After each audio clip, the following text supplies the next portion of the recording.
Hello, everybody. This is my Swedish Immigration in Wisconsin project, the historical and geographical aspects of Fristad Lutheran Church. In the second half of the 19th century, Swedish immigrants settled in northwest Wisconsin near the state's border with Minnesota. They founded many Christian churches in what became the Augustana Lutheran Synod, now known as the Evangelical Lutheran Church in America. One of these institutions, Fristad, was one of the many expansionist churches that has embraced their Swedish roots and traditions. Previous studies have only been documented in historical brochures, and no actual maps exist of where Fristad's origins began. With so much of the church's history printed in paper instead of online, I felt it was long past due for a look at the newer history and recent geographical updates to be added. I will use data from Fristad's Lutheran's Diamond Jubilee to add the history and most of the geographical information. For Swedish immigration information, I will use Frederick Hale's Swedes in Wisconsin. The findings about the community of Fristad were not too surprising, being similar with Swedish immigrant church congregations of northwest Wisconsin, now sadly slipping away due to other factors before the pandemic.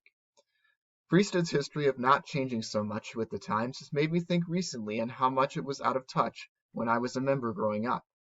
In fact, Fristad has changed its name to Joy Lutheran after a recent merger with a nearby church. These new changes are a way of keeping in the Swedish traditions alive and well in Wisconsin. My research objective was to observe Swedish immigrant patterns of northwest Wisconsin and how they have affected life from the second half of the 19th century to today. I used Fristad Lutheran as a case study for bridging the gaps between these two times. I also analyzed the impact of Fristad Lutheran in the village of Centuria and its role in the area up to the present day. I also wanted to map and track where the geographical areas of Fristad Lutheran began and the location of it today. The methodology that I use is from directory materials used in the years 1999, 2003, 2009, and 2015 from the Fristad Lutheran Church to track previous historical and geographical data.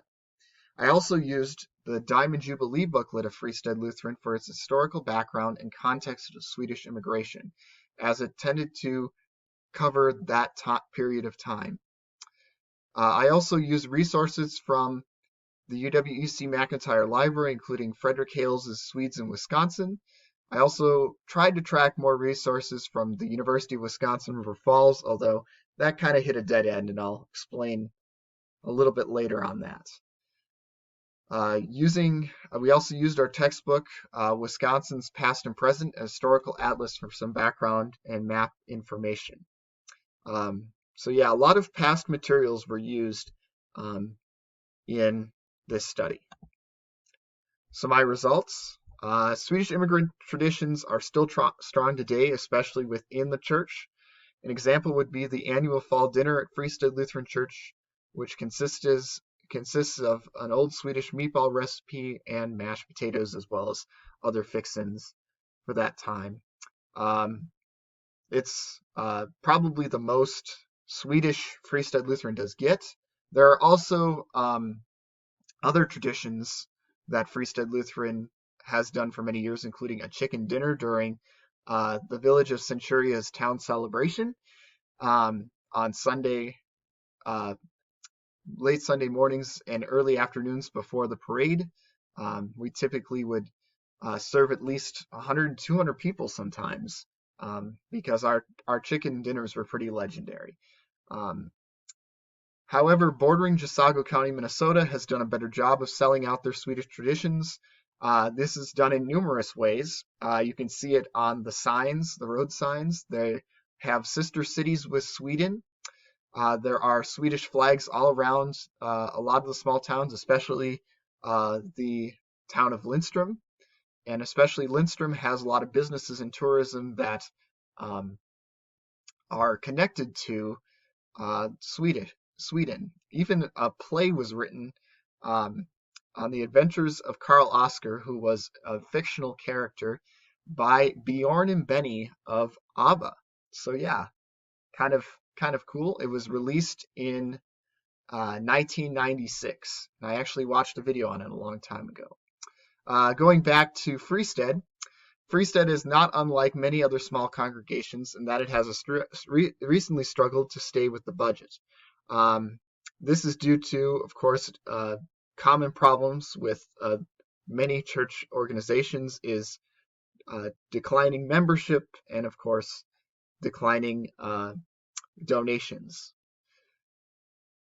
So one surprising thing about Fristad Lutheran Church is that it still owns a parsonage, as most churches these days have sold them or now use them for rent, which is done today for Fristad Lutheran Church.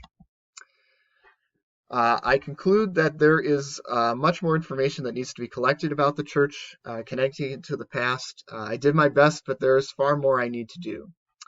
I ran out of time due to time constraints and relative unstructured schedule due to the COVID pandemic and all the changes that are outside factors that I cannot control. I will continue to research as I go throughout the next few months. I also plan to give interviews to church members as well as current and past pastors.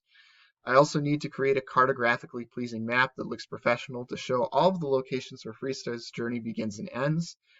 These would involve 5 locations, one location that does not have a building anymore, but interestingly enough, 4 of the 5 buildings are of some use as a church or as housing. So here is some of my personal involvement. Yes, I was actually a member of the congregation for about my first 20 years of life. I'll tell you about a little bit about these photos. So the photo on the left is of we had a handbell camp where this is me right here in the green shirt as it pointing with the cursor, and had a little bit of fun with that back in the 3rd grade. And then on the top right is a picture of my father, who was the pastor at Fristad. And then the bottom left is a picture of me, my brother, and some of my friends from growing up. We did a Mary Poppins parody, as you can tell with the umbrellas and stuff. And then on the bottom right is me with a couple of my friends from growing up. We went on a mission trip to Detroit, and that's our picture from the year 2015.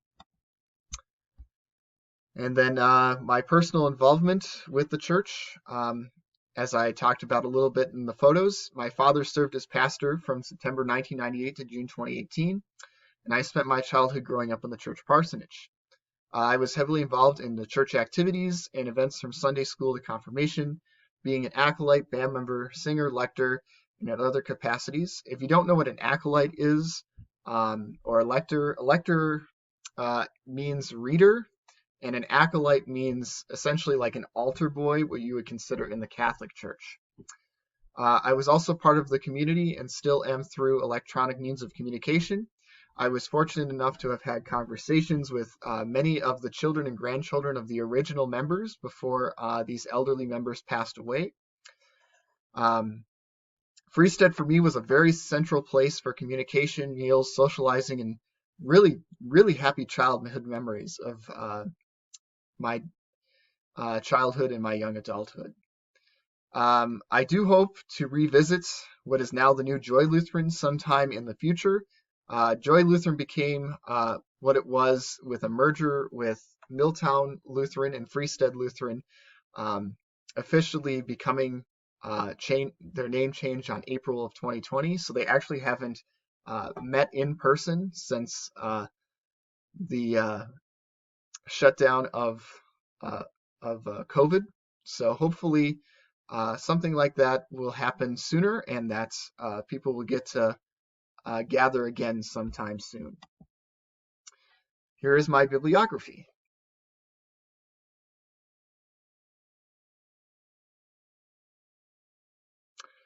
All right, everyone. Thank you for listening to my project. I hope to do a little bit of a better job, and hopefully I will give an update on this project sometime and make a little bit of a longer video. So hope you all are having a wonderful holiday break, and hope to see you all next semester for those in college, and for those people that I grew up with. I hope to see you sometime when the pandemic and everything else is back under control.